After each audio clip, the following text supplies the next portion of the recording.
Hendaklah kamu kuat di dalam Tuhan. Karena perjuangan kita bukanlah melawan darah dan daging, tapi melawan penguasa gelap dan roh-roh jahat di udara. Kenakanlah seluruh perlengkapan senjata Allah dan berjaga-jagalah dalam doa.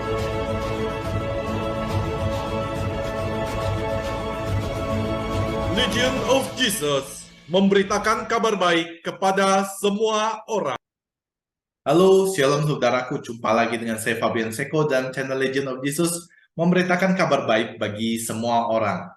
Nah, saudaraku, masih dalam pembahasan kita mengenai LGBT.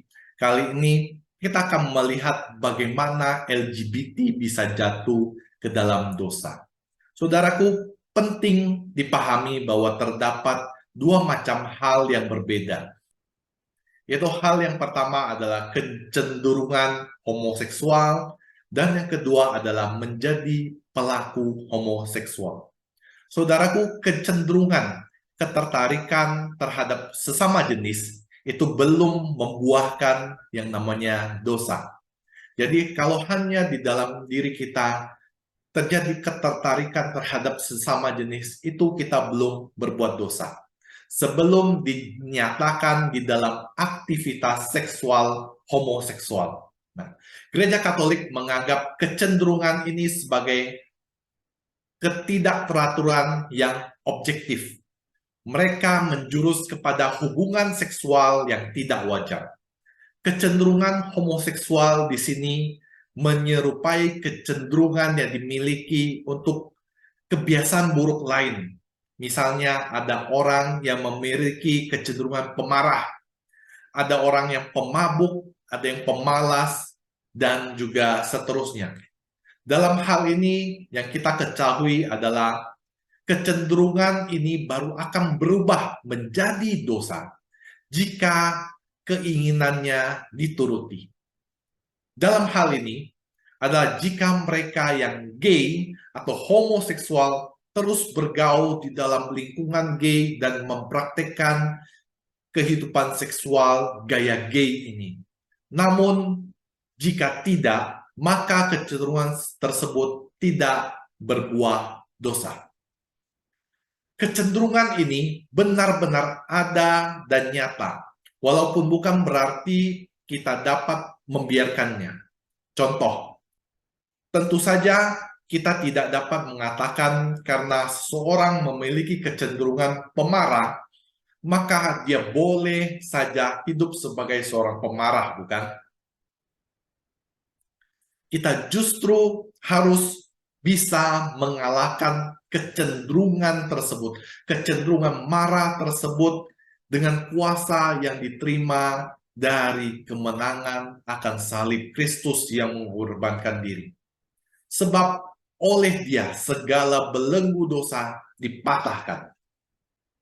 Saudaraku, Rian Sorba dalam talknya di Birmingham State University pada tahun 2008 yang memperkenalkan bukunya The Gay Gen Hoax menjelaskan bahwa kecenderungan gay bukan merupakan sesuatu yang genetik seperti yang sering kita dengar yang dipropagandakan beberapa pakar pada saat ini.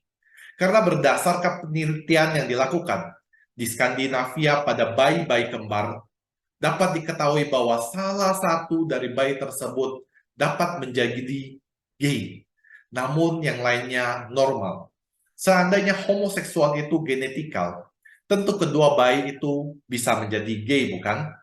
Menurut Sorba, perilaku homoseksual banyak dipengaruhi oleh faktor lingkungan, terutama penganiayaan seksual di masa kecil, seperti yang dialami dan diakui sendiri oleh banyak aktivis homoseksual. Hal lain yang cukup berpengaruh adalah kurangnya faktor ayah dan ibu yang mempengaruhi seseorang di masa kecilnya. Misalnya karena faktor perceraian dan lain sebagainya. Jadi sebenarnya orang-orang yang lesbi atau gay sebenarnya dapat menghindari dosa dengan tidak mengikuti dorongan nafsu seksualnya yang terarah kepada teman sejenis kelaminnya. Jika mereka hidup mengikuti hawa nafsu tersebut, tentu saja mereka akan berdosa. Alkitab sangat jelas menjabarkan hal ini. Namun di dalam Kristus, mereka memiliki harapan untuk dapat mengarahkan hidup mereka ke arah kebenaran. Itulah sebabnya di dalam gereja Katolik tidak menolak para gay dan juga lesbian, namun tidak membenarkan perbuatan mereka, melainkan mengarahkan mereka untuk hidup sesuai dengan perintah Tuhan untuk menerapkan kemurnian. Maka di sini perlu dibedakan akan perbuatan dosa homoseksual dan orangnya. Dosa atau praktek homoseksual perlu kita tolak karena merupakan dosa berat yang melanggar kemurnian. Namun manusia tetap harus dihormati dan juga dikasihi. Walaupun demikian, gereja tetap memegang bahwa kecenderungan homoseksual adalah hal yang menyimpang. Demikian saudaraku, apa yang bisa dapat saya sampaikan. Semoga hal ini terus menambah pengetahuan Anda, memperkuat iman Anda. Jika Anda merasa channel ini bermanfaat bagi Anda boleh silahkan subscribe, like, dan juga bagikan kepada banyak orang agar channel ini terus berkembang dan menjadi berkat bagi banyak orang. Akhir kata saya ucapkan terima kasih. Tuhan Yesus memberkati Anda dan juga saya. Bye-bye.